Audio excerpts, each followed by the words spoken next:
جی السلام علیکم جی، میں آپ سے ایک اپنا ایکسپیرینس شیئر کرنا چاہتا ہوں جتنے بھی ینگ وکلا ہیں، کیونکہ جو اس میں کورٹ ہیئرنگز ہوتی ہیں اس میں بڑا انٹرسٹ ہوتا ہے تمام وکلا صاحبان کا، اور جتنے بھی ہمارے نیو انٹرنٹس ہیں کہ کورٹ میں اسپیشلی ہائی کورٹ اور سپریم کورٹ لیول پہ جو ہے وہ کس طریقے سے پیشی ہوتی ہے، اور یہاں پہ آپ کی کیا آپ کے جو ہیں وہ دل کے حالات ہوتے ہیں، آپ کتنے نروس ہوتے ہیں اسپیشلی جو اسٹرکٹ ججز کے سامنے پیش ہوتے ہیں۔ تو میں آپ کو بتاؤں کہ کل جمعہ تھا، اور جمعے والے دن میرا ایک بڑا جو ہے وہ آپ سمجھیں کہ قریبی کلائنٹ کا قریبی کیس لگا ہوا تھا جسٹس امیر بھٹی صاحب کے پاس لاہور ہائی کورٹ میں۔ آپ کو پتہ ہے کہ وہ نیکسٹ چیف جسٹس پنجاب ہیں، لاہور ہائی کورٹ کے اگلے چیف جسٹس ہیں قاسم علی شاہ صاحب کے بعد جولائی میں جب وہ ریٹائر ہو رہے ہیں، تو پھر جو ہے وہ امیر بھٹی صاحب جو ہیں وہ آئیں گے، اور یہ بڑے ادروائز اسٹرکٹ جج سمجھے جاتے ہیں، بڑے ٹف کویشچنس پوچھتے ہیں، اور اسپیشلی ینگسٹرز کو جو ہے یہ بہت ٹف ٹائم دیتے ہیں، کیونکہ وہ دیکھنا چاہتے ہیں کہ آپ کی تیاری اچھی ہے کہ نہیں ہے۔ تو میں جو ہے اپنے جو کیس کی اگر آپ سے بات کروں تو میں جو میرا پہلا نمبر تھا جمعے والے دن، کل کی بات ہے، میرا پہلا کیس لگا ہوا تھا، اور اس کا ٹائٹل تھا علی ورسز نیپرا، اور ایک سیکٹر اوبیسلی نیپرا کے اگینسٹ تھا کہ نیپرا میں ایک سیکشن 39 کی اپیل میں نے دائر کی ہوئی تھی، سیکشن 39 کی کمپلینٹ کی ہوئی تھی اگینسٹ فیسکو، جو کمرشل میٹر انسٹالیشن، جن کو پتہ ہے وہ ان کا ڈیوٹی ہے فیسکو کی کہ وہ کمرشل میٹر انسٹالیشن وہ دیں گے۔ تو کیونکہ وہ ہمیں جو ہے وہ میٹر نہیں دے رہے تھے، اس بات کو 2 سال سے زیادہ گزر چکا تھا، ہمارا جو بلڈنگ ہے کمرشل پلازا وہ جو ہے وہ ان ویٹنگ تھا، تو ہم نے سیکشن 39 کی نیپرا ایکٹ کی جو ہے وہ کمپلین کر دی فیسکو کے اگینسٹ۔ اب اس بات کو تقریباً 3 مہینے سے زیادہ ہو گئے تھے، 2020 کے 11ویں مہینے میں نے کمپلین کی تھی، کیونکہ 3 مہینے سے زیادہ ہو گئے تھے، تو میں نے سوچا کہ اس کو جو ہے لاہور ہائی کورٹ میں اس کو کیا جائے تاکہ ڈائریکشن لی جائے ہائی کورٹ سے، تاکہ وہ نیپرا کو ڈائریکٹ کریں کہ جی ہمیں ہماری جو ہے ہیئرنگ ہے اس کو فکس کریں، اور ہم ہمیں سنیں اور ہمیں سن کے میرٹ پہ فیصلہ کریں۔ تو اس سلسلے میں جی یہ ریٹ تھی، اور اس میں جو ہے وہ کل پیش ہوا، اور اس میں جو بڑے کچھ مزے کے جو ہے وہ واقعات ہوئے کہ جب میں وہاں پہ جا رہا تھا تو میرے ساتھ 5-6 جو ہمارے دفتر کے آپ سمجھے کولیگز ہیں وہ تھے، میرے سینئر بھی تھے، ہم لوگ ڈسکس کرتے ہوئے جا رہے تھے، اور ایک دن پہلے یہ ڈیسائیڈ ہوا تھا کہ اس میں صرف اور صرف کیونکہ میں نے اس میں ساری تیاری کی ہوئی تھی، مجھے سارے کیس کا پتہ تھا، تو میں نے ہی اس میں پیش ہونا تھا۔ اور آپ کو پتہ ہے کہ امیر بھٹی صاحب جو ہیں، جیسے امیر بھٹی، ان کو جو ہے وکلا کا زیادہ ہجوم پسند نہیں ہوتا کہ ہم پوڈیم کے پاس 5-6 وکیل صاحبان آ جائیں۔ تو میں جو ہے وہ صبح تیاری کر کے جو ہے وہ گیا، اور بڑا نروس تھا جب جا رہا تھا، کیونکہ جو ان کا ایک بڑا اورا ہے، اور بہت زیادہ وکلا میں ان کی باتیں مشہور ہیں کہ جی اگر ہلکی سی بھی کوئی چیز مس ہو جائے تو اس پہ آپ کو ڈانٹ بھی دیتے ہیں، اور آپ کی اوکیجنلی بےعزتی بھی کر دیتے ہیں، تو اس وجہ سے تھوڑا سا ذرا تو اسی ہچکچاہٹ تھی۔ تو اینی ویز میں اس کو پریپریشن کرتا ہوا صبح کوئی 7:30 گھر سے نکلا، اور نکل کے گاڑی میں بھی جو ہے وہ میں تھرو آؤٹ دا جرنی میں اپنا جو ہے وہ فائل لے کے گیا تھا، یہ اس کی پٹیشن کی کاپی تھی، پورے نیکسٹرز لگے ہوئے تھے، وہ جو بکلیٹ ہوتی ہے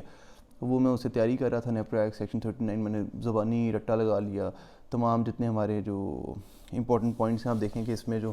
یہ 4-5 پوائنٹس ہیں، میں نے یہاں پہ دوبارہ بارہا لکھے، اور یہ اس میں نے ایون جو اپنی بکلیٹ ہے اس میں بھی کر کے دوبارہ اس کو گندہ کیا، ایون دو کہ میں نے اس کے پوائنٹس پہلے ایک نیٹ پیپر پہ لکھ چکا تھا۔ یہ صرف ایک نروسنس ہوتی ہے۔ پھر جب ہائی کورٹ میں آپ کو بتاؤں کہ میں پہلے پھر اپنے دفتر گیا، ٹرنر روڈ پہ ہمارا دفتر ہے، وہاں پہ جا کے گاؤن پہن کے جو ہے وہ اپنے ساتھ میں اپنے جو ساتھی ہیں ان کو لے کے ہم صبح کیونکہ پہلا کیس تھا تو ہم پورے 8:30 پہ جو ہے امیر بھٹی صاحب کے کورٹ میں چلے گئے۔ چیف جسٹس صاحب کی جو کورٹ ہے، کورٹ نمبر 1، اس کے بالکل ساتھ والی کورٹ امیر بھٹی صاحب کی ہے، وہ سروس میٹر بڑے سنتے ہیں، اور آپ کو پتہ ہے کہ ان کی ریگولرائزیشن کے کیسز کافی لگتے ہیں ہمارے سروس کے ان کے پاس، تو ہمیں اس طرف سے ایکسپیرینس تھا۔ تو لیکن یہ جو انرجی والا کیس ہے، یہ پہلی دفعہ ان کے سامنے ہم نے پیش کیا، کیونکہ آپ کو پتہ ہے ججز کا موڈ جو ہے ویری کرتا ہے، اور ہمیں جج کا موڈ کے حساب سے چلنا پڑتا ہے، تو اچھا ہوتا ہے اگر آپ کا 5ویں-6 نمبر پہ لگا ہو، کیونکہ ہمارا ارجنٹ کیس تھا، پہلے نمبر پہ لگا ہوا تھا، تو جیسے ہی میں گیا تو وہاں پہ آواز پڑی علی ورسز فیسکو کی، تو میں اٹھ کے پوڈیم کی طرف گیا، اور جا کے میں نے جو ہے وہ اپنا جو کیس ہے میں اپنے ساتھ ڈاکیومنٹس بالکل اس طرح سے اپنے ڈاکیومنٹس لے کے گیا تھا کہ میں نے ان کے سامنے جا کے جو ایگزیکٹ بولا، میں آپ کو بتاؤں کہ میں نے ایگزیکٹ بولا کہ my lord I have come in the honourable high court to take direction against NEPRA, as we have filed a complaint of section 39 in NEPRA Act, and we have not been provided any opportunity by the NEPRA to put forward our case. میں نے exactly یہ بات اس sentence کو تھوڑا سا rephrase آپ کر لیں. میں نے اس طریقے سے بولا, جیسی آواز پڑی جا کے میں مائی لارڈ کر کے پہلے کورٹ کو جو آپ کا طریقہ ہوتا ہے کہ باؤ ڈاؤن کرتے ہیں, پھر رائٹ سائڈ پہ جج کی لیفٹ سائڈ پہ کھڑے ہوتے ہیں, وہاں پہ جا کے میں کھڑا ہوا اور میں نے جا کے پہلا سینٹنس بولا کہ my lord this is the section 39 complaint we have filed against FESCO in NEPRA, and for the past 3 months we have not been provided any opportunity to contest our case in NEPRA. So we seek direction from this honorable court to please may direct the competent authority, which is NEPRA respondent number 1, to provide us with an opportunity to contest our case. میں نے یہ بولا تو امی بھٹی صاحب نے مجھے جو ہے وہ پہلے فائل دیکھی, انہوں نے کہا جی کون سے پیج پہ ہے, تو ان کو بتایا کہ the complaint we have filed is on annexure A page 5, جیسے یہاں پہ لکھا ہوا ہے کہ پیج 5 کے. پھر انہوں نے کہا جی کہ آپ کا معاملہ کیا تھا, تو میں نے بتایا کہ جی we have a commercial plaza which is built since 2 years and we have not received any commercial meter. The FESCO is reluctant to give us commercial meter despite the fact that there are a lot of plazas which are enjoying the facility of commercial meter in the vicinity.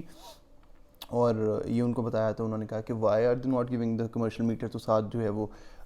جو government کے وکیل تھے assistant advocate general, انہوں نے جواب دیا کہ سر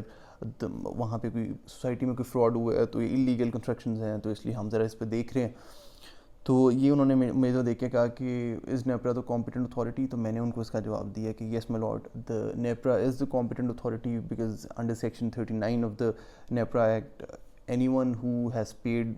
the utility bills and anyone who wants to install commercial meter or domestic meter in their buildings, they can file, and they are not being given the meters, they have complete right to come to NEPRA and file their complaint under section 39 of the act, which may be heard in it's in a speedy manner and obviously disposed of. ان کو میں نے پڑھ کے سنایا section 39. تو یہاں پہ ان کے تاثرات ذرا پہلے, کیونکہ آپ کو پتہ ہے کہ جو اس طرح کیسز ہوتے ہیں اسپیشلی ڈائریکشن کیسز میں, تو ہائی کورٹ کے بڑے جو ہے وہ مشکل سے آپ کو اس میں جو ہے وہ حکم ملتا ہے, کیونکہ جو ڈائریکشن کیسز ہوتے ہیں وہ یہی فیمس ریمارکس ہیں اگر چیف جسٹس قاسم علی شاہ صاحب کے کہ جی یہ کوئی پوسٹ آفس نہیں ہے کہ ہم یہاں ڈائریکشن دینے کے لیے نہیں بیٹھے ہوئے, ہمارے پاس میرٹ پہ کیس لے کے آئیں. تو انہوں نے جب مجھے کہا کہ جی کمپیٹنٹ اتھارٹی ہے امی بھٹی صاحب نے, تو اس کا جواب میں نے سیکشن 39 ان کو پڑھ کے سنایا, ان کو میں نے سیٹسفائی کیا. تو انہوں نے مجھے کہا, انہوں نے اسسٹنٹ ایڈوکیٹ جنرل صاحب سے پوچھا کہ آپ کو اس پہ کوئی اعتراض ہے, تو انہوں نے کہا سر جی یہ انلیگل کنسٹرکشنز ہیں, تو اس میں نیپرا جو ہے وہ نہ سنے فیسکو کو کرنے دیا جائے. تو انہوں نے میری طرف دیکھ کے کہا کہ وکیل صاحب آپ جو ہے وہ کیا کہتے ہیں اس کے بارے میں.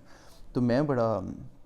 کیونکہ وہ ذرا ایک ڈفرینٹ کویشچن تھا, تو میں بڑا حیران ہوا. میں نے ان کو جواب میں نے کہا جی سر if you have the complete authority to issue the direction because NEPRA for the past 3 months is not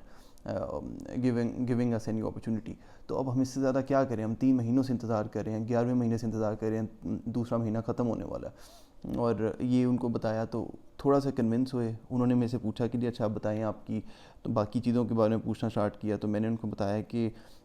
جی اچھا اس میں ان سارے معاملات کے بیچ میں ہوا یہ کہ انہوں نے جب میری فائل کی تو وہاں پہ ایک جگہ پہ ایک انہوں نے لیٹر دیکھا, جیسے امیر بھٹی صاحب نے اس لیٹر کو دیکھ کے وہ چونک گئے. انہوں نے میری طرف دیکھ کے کہا کہ وکیل صاحب یہ آپ تو کہہ رہے ہیں آپ پیش نہیں ہوئے, مگر یہاں پہ تو آپ کی جو ہے وہ انہوں نے لکھا ہوا ہے کہ آپ نے اس ڈیٹ کو پیش ہونا ہے. تو میں بڑا حیران ہوا. تو میں نے بعد میں وہ نکالا, وہ انیکسچر بی تھا جو ہے وہ میری فائل کا انیکسچر بی. میں نے جب نکالا تو اس کے اندر جو ہے وہ, کیونکہ جو فیسکو تھا, نیپرا تھا, یہ پچھلے کچھ عرصے سے بند رہا اور پچھلے کچھ عرصے سے ان کی بائی ہینڈ اپلیکیشن بھی وہاں پہ ریسیو نہیں کر رہے. جب ان کا طریقہ ہوتا ہے ایک نیپرا کا یا تمام گورنمنٹ ڈپارٹمنٹس کا کہ جب انہوں نے لٹیگیشن سے بچنا ہو یا تمام معاملات سے بچنا ہو تو یہ بائی ہینڈ اپلیکیشن ریسیو نہیں کرتے ہوتے. تو وہی انہوں نے کیا. تو میرا بندہ جب جاتا تھا وہاں پہ, جو میرے کلائنٹ ہیں وہ جاتے تھے اپنی اپلیکیشن دینے کے لیے انسٹالیشن آف میٹر کے لیے, تو وہ اس کو کوئی بندہ جو ہے وہ کہتے تھے کہ جب فلاں صاحب گئے ہیں, آپ کو ڈائری نمبر نہیں مل سکتا, آپ کو ریسیونگ نہیں مل سکتی. تو ہم نے بائی پوسٹ بھیجی ہوئی تھی. تو ان کا ایک نیپرا کا طریقہ ہوتا ہے کہ جب بائی پوسٹ آپ ان کو بھیجیں تو یہ آپ کو ایک لیٹر ایشو کرتے ہیں کہ جی ہم نے ریسیو کیا, آپ کی فلاں فلاں ڈیٹ میں ہیئرنگ ہونی ہے. تو اس کے بعد کوئی ٹرانسفر ہوگی ان کے ممبر کی اور تمام معاملات ہو گئے, تو ہماری ہیئرنگ نہیں ہو سکی. تو میں نے جج صاحب کو, پھر میں حیران ہوا, میں نے کہا سر یہ انہوں نے ہماری کوئی ہیئرنگ نہیں ہوئی ابھی تک. میں آپ کے سامنے یہ جو کیسز ہیں, میں نے ان کو ایگزیکٹ جو سینٹنس بولا میں آپ لوگوں سے وہ شیئر کرتا ہوں. میں نے ایگزیکٹ سینٹنس یہ بولا تھا انگلش میں کہ sir due to corona they are not receiving any by hand application, so this letter is just the way of them appreciating that we have actually filed the complaint in the department. مطلب یہ کہ جی یہ corona میں ہمیں کیونکہ application receive نہیں کرے تو ہمیں یہ لیٹر ایشو کیا تھا کہ آپ پیش ہوئیں. پھر میں نے ان کو یہ بھی بتایا کہ sir furthermore when on that day we contacted the competent authority which is NEPRA respondent number 1, کیونکہ عدالت میں آپ رسپونڈنٹس کے حساب سے بولتے ہو, تو میں نے کہا سر رسپونڈنٹ نمبر 1. ان کو جب ہم نے بتائی مزید بات تو انہوں نے جب ہم نے ان کو رابطہ کیا تو انہوں نے کہا جی آپ کی ہیئرنگ نہیں فکس ہو سکی, کوئی ممبر ٹرانسفر ہو گیا, what's ever the reason is. میں نے ان کو بتایا تو وہ دیکھ کے تھوڑا سیٹسفائی ہوئے, انہوں نے کہا اچھا چلیں آپ کو ڈائریکشن آپ کو جو ہے وہ آرڈر ہم دے دیا جائے, آپ بتائیں کہ اس میں. پھر وہ آرڈر لکھوانا اسٹارٹ ہو گیا. میں نے ان کو ایک میرا طریقہ ہے کہ جب ہم ہیئرنگ ختم کرتے ہیں تو میں باؤ ڈاؤن کر کے کہتا ہوں گریشیس مائی لارڈ. میں نے گریشیس مائی لارڈ کر کے جب میں پوڈیم سے نیچے کی طرف جا رہا تھا, پیچھے سیٹس کی طرف جہاں وکلا بیٹھتے ہیں, تو انہوں نے جو ہے وہ میں دیکھا کہ اس میں 2 رسپونڈنٹس بنائے تھے. رسپونڈ نمبر 1 نیپرا تھا, 2 فیسکو تھا. تو انہوں نے میرے سے آرڈر کیا, انہوں نے کہا وکیل صاحب وچ آپ نے ڈائریکشن کس کو دینی ہے, آرڈر ہم نے کس کو آپ دلوانا چاہتے ہیں. تو میں نے کہا سر رسپونڈ نمبر 1 کو جو ہے جو نیپرا ہے اوبیسلی فیسکو نے تو جو کرنا تھا کر لیا, اب نیپرا ڈیسائیڈ کرے گا فیسکو کا فیوچر, تو نیپرا کو آپ کم از کم کہہ دیں کہ ہماری بات سن لیں. تو ان کو پورا بتایا تو انہوں نے جو ہے وہ بڑا مجھے ایک بریف سی اسمائل دی اور جو ہے ہم میرے حق میں فیصلہ کر دیا, جس کی وجہ سے بڑا خوش ہوا. میں نے اپنے سوشل میڈیا پہ تمام جو ہینڈلز پہ آپ مجھے فالو کرتے ہیں آپ کو پتہ ہوگا کہ وہاں پہ میں نے وکٹری اسمائل اور ایسے جو ہے وہ ہم نے خوشی کی تصویریں اور اس کو بڑا سیلیبریٹ کیا, کیونکہ بہت امپورٹنٹ کیس تھا, بڑی دیر سے پینڈنگ تھا. تو بیسکلی یہ جو پوری پروسیڈنگس تھیں یہ بتانے کا مقصد یہ ہے کہ جی پوری ایک تو ججز کے حساب سے چلتا ہے. میر بھٹی صاحب کی پروسیڈنگ وہ انگلش کو زیادہ پریفر کرتے ہیں, تو the entire proceedings were in English. میں نے جو ہے تمام بات کی, اوپر سے گاؤن پہنا, پھر ان سے میں نے جا کے رائٹ سائڈ پہ کھڑے ہو کے تمام جو آرگومنٹس تھے ان کو سیٹسفائی کیا, پھر ان کو رسپونڈنٹس کے حساب سے بات کی, پھر انیکشر اے انیکشر بی تمام انیکشرس کو بتایا بریفلی. پھر جو دوسرے وکیل صاحب جب بولتے ہیں تو آپ نے ان کی بات جب ایک جج صاحب سنتے ہیں تو آپ نے اس کو بھی اگر آپ کے اگینسٹ جا رہی ہے تو اپنے طریقے سے آپ نے جمپ ان کرنا ہے, and you have to defend yourself. تو ایسا ہوا. بٹ اینی ویز میں نے جو ہے وہ کیس ہمارے حق میں ہوا اور یہ جو ہے وہ آرڈر کی کاپی ہمارے سامنے آ چکی ہے, تمام فائل کمپلیٹ ہے, اور آئی ایم ویری ہیپی کہ I was able to go through the course and I was able to get the decision in my favour. اور مجھے امید ہے اس سے تمام جتنے ینگ وکلا صاحبان ہیں ان کو کچھ سیکھنے کا موقع ملا ہوگا.